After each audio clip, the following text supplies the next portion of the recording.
she's been locked up. So my mother said, "What?" He said, "Yeah, she got locked up a week ago." Then they found, the strange thing is, they found in her apartment a human head.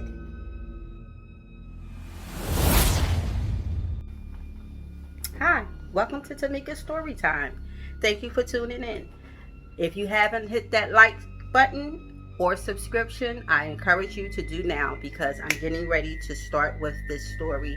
And this story is entitled Vengeance. This is a story that was told to me by my mother. She was a bartender for many years. And as a bartender, you have your regulars. So you're familiar with the people who come in and out of the bar for the most part. You every now and then you have those floaters, if you will, who may come through the bar and to grab a drink or two, or maybe to just mingle with someone. Well, my mother was pretty good with people, and she had a people's personality. And she, like I said, was familiar with most of the patrons there. However, excuse me, this is some tea, and I'm drinking, which is garlic and lemon tea mixed with a little bit of super greens. It's good. It's for overall health. Encourage you to get those greens, those super greens, especially if you don't eat a lot of greens or vegetables. It's good in your tea, especially, or smoothie, whichever. Coffee, smoothie, tea, or whatever it may be, your choice. Back to the story at hand. So my mother was familiar with the people who came through, and she was so much familiar with the people who come through that they didn't even have to tell her what it is that they wanted to drink. She would automatically know, as you know, the regulars would come through. She would know what they liked and what they say the usual. She knew what that usual was. That's typical for most bartenders if they have regulars. However, this particular day, Thursday, and it was a Thursday evening, this woman, Linda, came through. This was a new face for her. And this woman ordered a Coke 45 with Jack Daniels. This is what she wanted. Coke 45 with 2 shots of Jack Daniels. So my mother, the first time her seeing this woman, of course she gives, introduce herself and pours the drink. Everything was fine. But as the days went on, as the weeks went on, this woman would come and she would order that Coke 45 with the Jack Daniels. But she would drink, and she would sit there all evening and drink the same drink until she became inebriated. And my mother would have to call her a cab to get home. So one particular, about 3 weeks into this woman doing this repeatedly, every day for the most part, coming in and ordering Coke 45 with Jack Daniels and drinking until she was basically unable to walk herself out that front door by herself without concern. Excuse me. My mother said to her, "Linda, why do you drink to get drunk?" And this woman was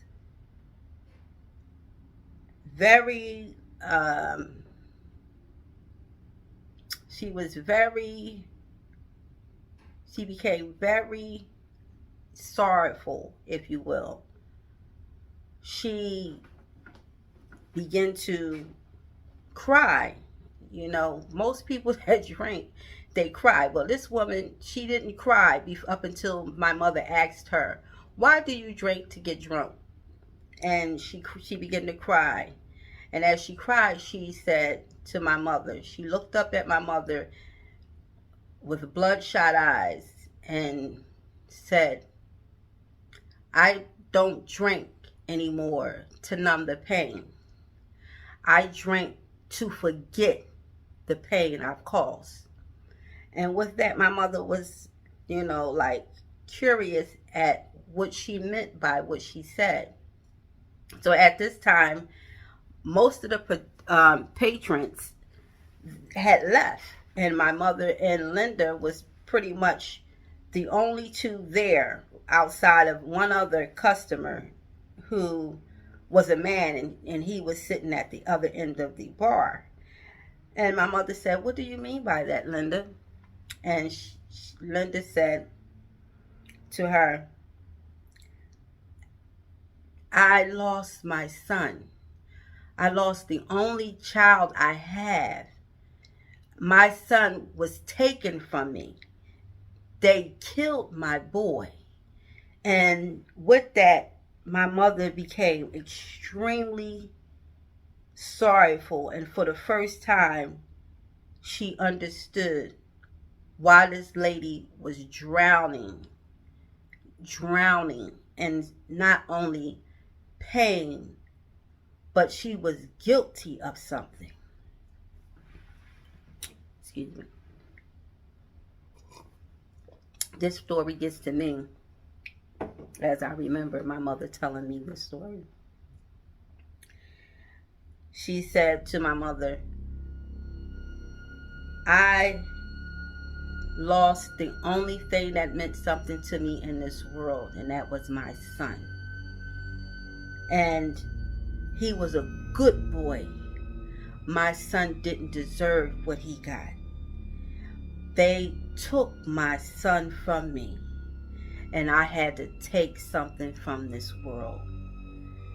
And with that, Linda went on to say to my mother, I took the head of the beast that took my son, and now I can unsee what I've done. My mother said that she was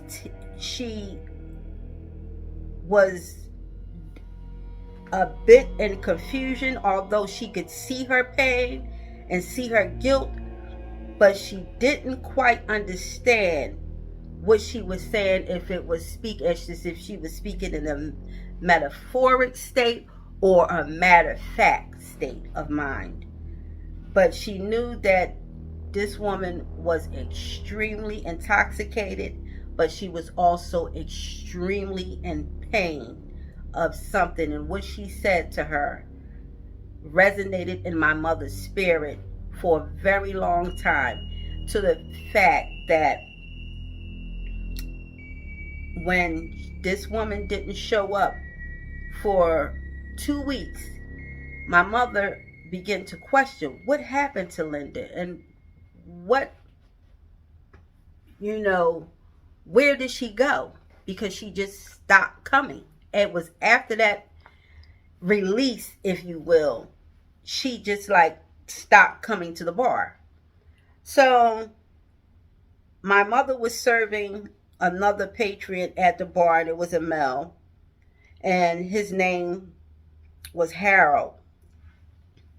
And Harold and my mother struck up a conversation, and he said to my mother, are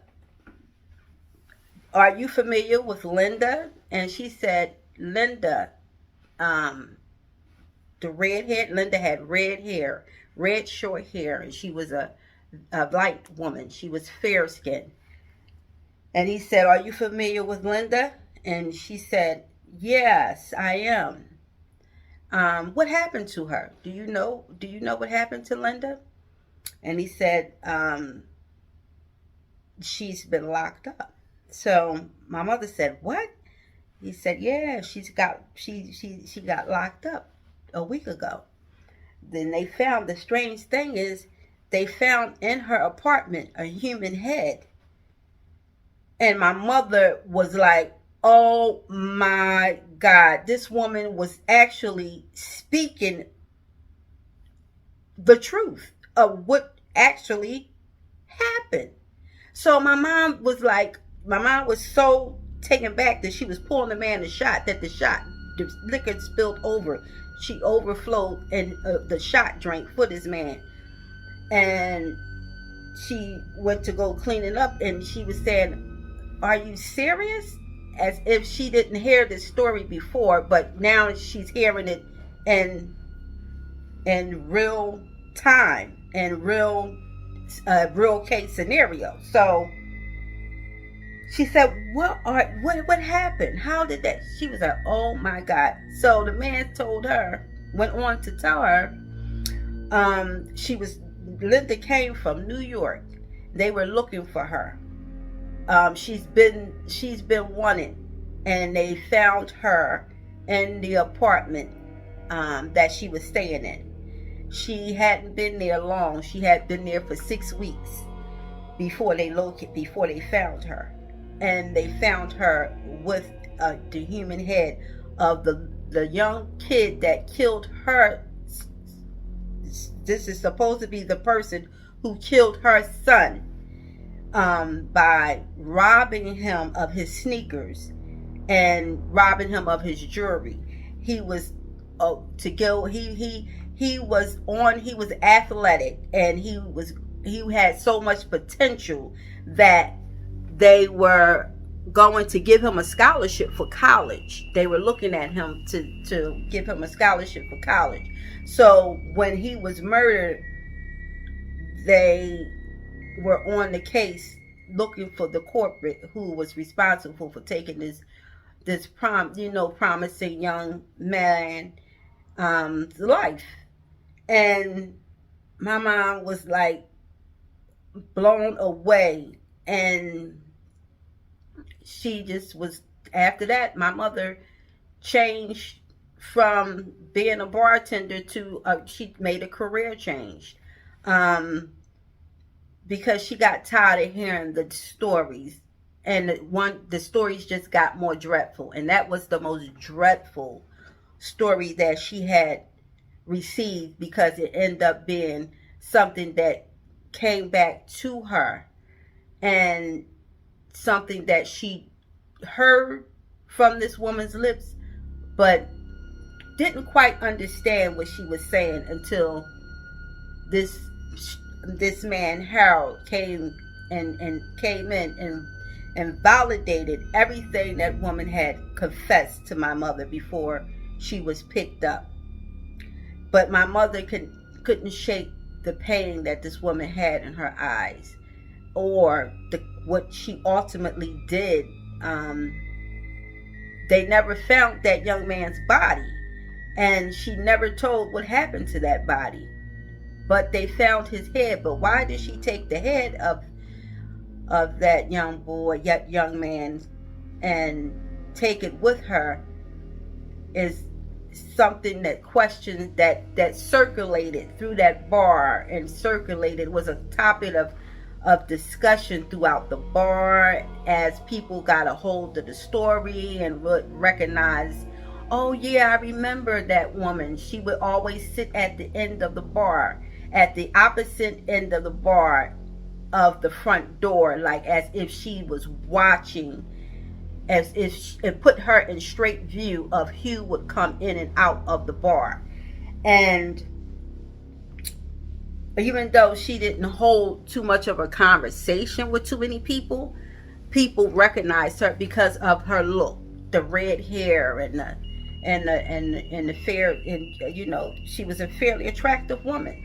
And my mother would call her a cab, because she would stay there and just drink Coke 45 and Jack Daniels until she was inebriated. So this was like a woman drowning in hurt, guilt, pain, and fear.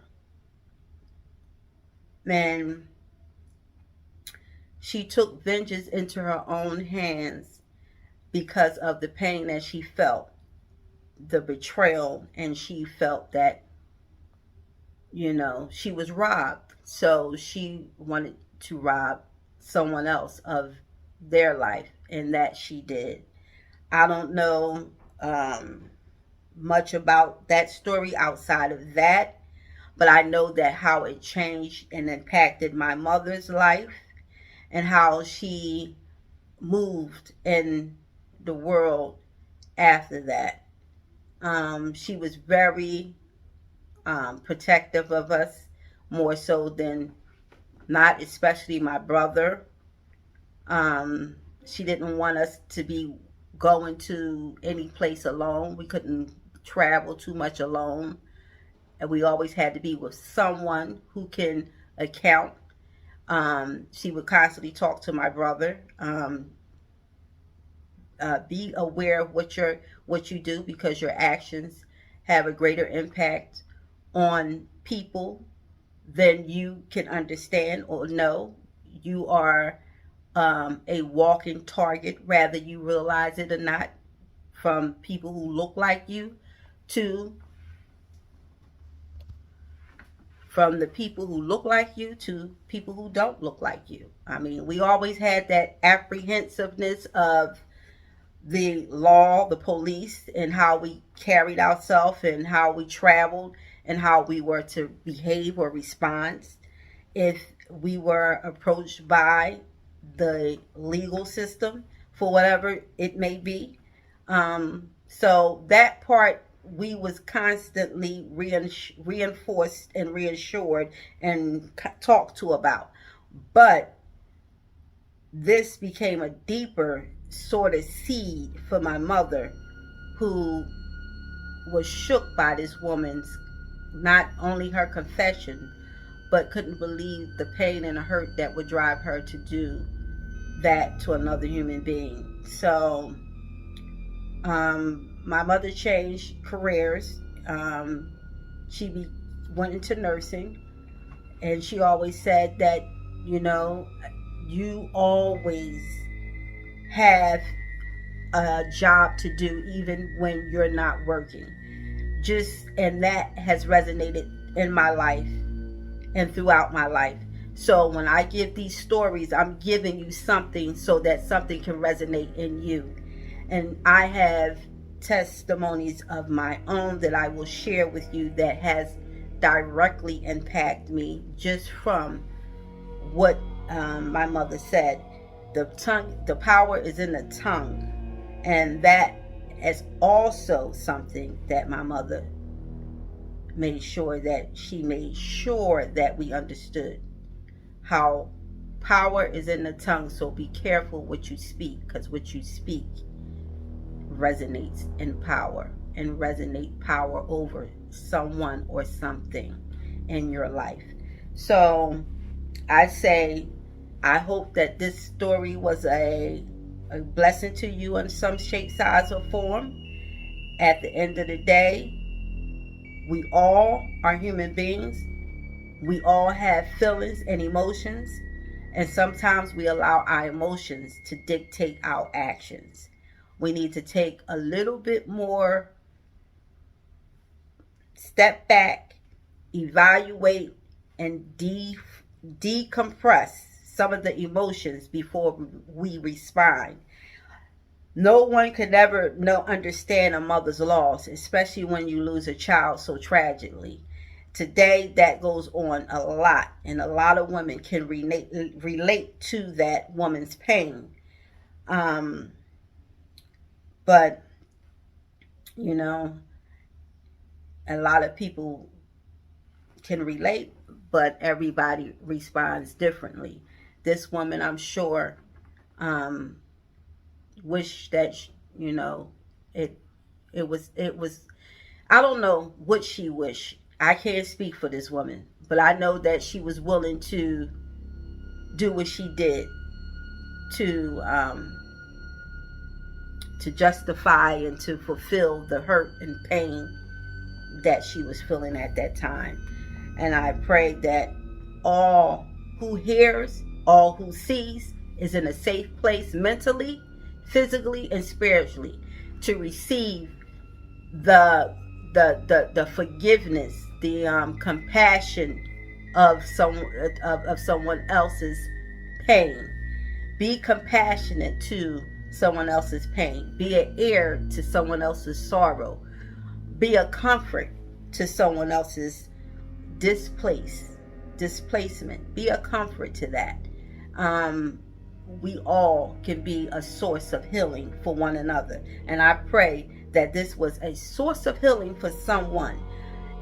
For whatever reason and wherever you are, know that you are not alone, and that pain that you're feeling is valid, and it's okay to feel that pain, and it's okay to acknowledge that pain, and it's okay to stand on your pain and let whoever hurt you know you hurt me, and let whoever know that's listening I'm hurting, and let the Lord know. Speak to God. Whoever you call your God, you speak to your Lord and say, Lord, I am hurting. Help heal me of this pain so that I don't cause pain on nobody else, because only you know what I'm capable of doing. And with that, I say, God bless, be blessed, and be a blessing to someone else. And you stick around, and I'm going to continue to bless you. Peace.